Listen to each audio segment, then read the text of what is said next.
Di sini saya akan menjelaskan tentang kecerdasan buatan chapter 5, tapi saya akan melewati teorinya karena kalian bisa mencari lebih baik di Google. Baik, kita langsung saja ke praktek program. Praktek program itu kita langsung ke nomor 1, yaitu cobalah dataset Google. Nah, dataset Google ini kita bisa mendapatkan dari mirror di sini, yaitu github.com/mmehults wordfacts strip Google News strip vectors. Yaitu kita bisa mendownload file yang ini. Nah, nanti kalian bisa ini tinggal setelah di download tinggal dibuka, nanti akan dapat file seperti ini. Kita langsung ekstrak, contohnya seperti ini. Nah, setelah itu kita langsung ke nomor satunya ya, nih nomor 1. Nah, di sini kita import GenSim. Nah, GenSim itu berfungsi untuk melakukan pemodelan dengan dataset atau topik yang telah ditentukan. Lalu untuk yang logging ini itu hanya opsional, yaitu digunakan untuk ngelog saja. Ini untuk logging ini kalian bisa tidak menggunakannya. Lalu kita membuat modelnya sama dengan gensim.model getVectors.load word effect format, dan ini masukkan pathnya dari file yang tadi telah kita download, lalu binary-nya true, limitnya segini. Lalu kita run. Ini nanti kita ngelog dulu, nanti akan masuk ke, lebih baiknya kita clear saja dulu, clear semua variabel. Nah, kita run lagi, nanti akan masuk variabelnya jika telah di run. Kita tunggu saja. Nah, ini kan sudah keload ya datanya. Nanti kita tinggal masukkan, kita bisa melihat data apa yang ada di sini kan sesuai dengan nomor satunya, itu jelaskan vektor dari kata low, file, false, ini lainnya. Kita run yang ini, kita run. Nah, akan muncul seperti ini. Lalu yang selanjutnya yang fade, lalu yang fall, seek, clear, sign, back, car, wash, motor, cycle. Ini data-datanya berbeda dengan lain. Lalu kita masukkan yang similarity, yaitu gunanya untuk melihat persentase perbandingannya antara wash dengan clear. Kita run. Nah, perbandingannya itu 0,09%. Lalu kita lihat perbandingannya antara back dan love. Perbandingannya 0,075. Lalu yang selanjutnya. Nah, ini adalah perbandingannya, persentase perbandingan dari katanya. Lalu kita lanjut ke nomor 2, yaitu jelaskan dengan kata dan ilustrasi fungsi dari extract words dan permutenses. Nah, di sini kita bisa langsung saja, kita bisa membuatnya pakai text string atau bisa yang lainnya. Kita import dulu re. Nah, ini membuat re, setelah itu kita print, kemudian kita pisahkan, lalu kita masukkan lagi, lalu kita tinggal run, maka hasilnya akan seperti ini, akan masuk ke ini. Lalu kita ini bisa masuk ke random, bikin random, import random. Dari random ini berfungsi untuk kita bisa merandom data apa yang akan muncul di sini. Lalu contohnya kita run. Nah, ini random yang ada ini ada datanya. Nah, ini akan di random apa yang akan muncul di sini. Lalu kita masuk ke nomor 3, yaitu jelaskan fungsi library gensim take to document dan doc to fact disertai dengan praktek pemakaiannya. Lalu kita masuk ke nomor 3, di situ contohnya di sini kita from gensim model doc2fact import doc2fact dan take document. Ini berfungsi untuk mengimport doc2fact dan take document. Lalu di sini kita akan membuat sebuah array yang isinya ini. Lalu kita bikin ini dan memasukkan yang ada kata love-nya ke dalam tokenize doc. Kemudian kita print yang ini. Lalu kita run. Nah, di sini kita akan ada ini. Lalu yang selanjutnya ini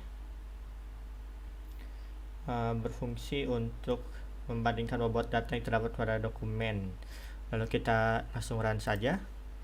Hasilnya akan seperti ini. Nah, nanti kita akan melihat ini LOFI. Lalu nomor 4, Nomor 4 itu jelaskan dengan kata dan praktik menambahkan data training dari file yang dimasukkan kepada variabel dalam rangka melatih model doc2effect.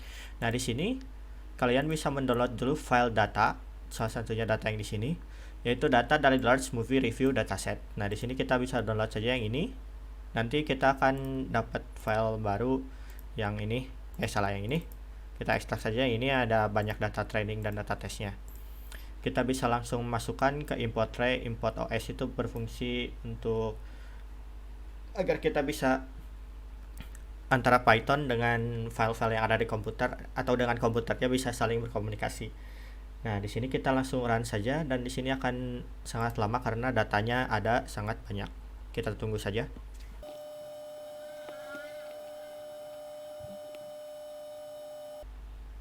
Nah, setelah seperti ini kita lanjut ke nomor 5, yaitu pada nomor 5 itu adalah jelaskan dengan kata dan praktek kenapa harus dilakukan pencocokan dan pembersihan data. Yang pertama, di sini kita akan pengacakan data. Nah, pengacakan data ini digunakan untuk agar hasil persentasenya akan lebih baik karena data-datanya diacak jadi tidak berurutan. Lalu pembersihan data itu berfungsi untuk memberikan ruang pada RAM jika RAM kalian tidak terlalu banyak. Ini sangat berfungsi. Oke, kita run. Nah, hasilnya akan seperti ini. Lalu untuk nomor 6 itu adalah jelaskan dengan kata dan praktik kenapa model harus di save dan kenapa temporary training harus dihapus. Yang pertama kita melakukan model load save. Nah, model load save ini berfungsi untuk yang tadi telah kita latih itu bisa dimasukkan ke dalam file untuk memberikan keringanan pada RAM kita. Jadi kita kalau mau nge-training data yang sama, kita tinggal load saja data yang ini. Jadi kita tidak usah men-training lagi. Lalu kenapa kita mendelete temporary data? Nah, kalau ini sama fungsinya, yaitu untuk meringankan RAM kita. Nah, ini sudah ini. Nanti kayak ada file yang baru, kita bisa dibuka aja langsung. Bentar. Ini maka akan ada file seperti ini dan file yang ini. Lalu kita lanjut ke soal nomor 7. Soal nomor 7, jalankan kata dan praktek maksud dari infer code. Infer vector maksudnya. Nah, di sini infer vector itu berfungsi untuk membandingkan kata yang tercantum dengan vektor yang mana pada dokumen telah di-load pada step sebelumnya. Nah, di sini kan saya yang res itu adalah datanya yang dirga baja musti adalah nama aku. Nah, di sini itu akan dibandingkan sama data model yang tadi kita masukkan. Nah, hasilnya kan seperti ini. Nah, di sini itu fungsi berarti datanya tidak ada yang mirip. Lalu kita masuk ke nomor 8, yaitu jelaskan dengan praktek dan kata maksud dari constant similarity. Nah, kalau constant similarity itu berfungsi untuk membandingkan vektorisasi data di antara kedua kata yang telah diinputkan. Jika hasil presentasi dari kata tersebut lebih dari 50%, kemungkinan kata tersebut ada dalam file itu. Namun, jika kurang dari 50%, itu kemungkinan kata tersebut tidak ada pada file tersebut. Nah, di sini kita bisa langsung run, kita mencari datanya banyak, pusing data. Kita langsung run. Nah, di sini yaitu hasilnya 0,49. Nah, berarti kata yang ini itu tidak kemungkinan tidak ada di dalam yang tadi telah kita masukkan itu yang data dari yang movie review tadi. Kita langsung ke nomor 9. Nah, kalau nomor 9 itu jelaskan dengan praktek score dari cross validation masing-masing metode.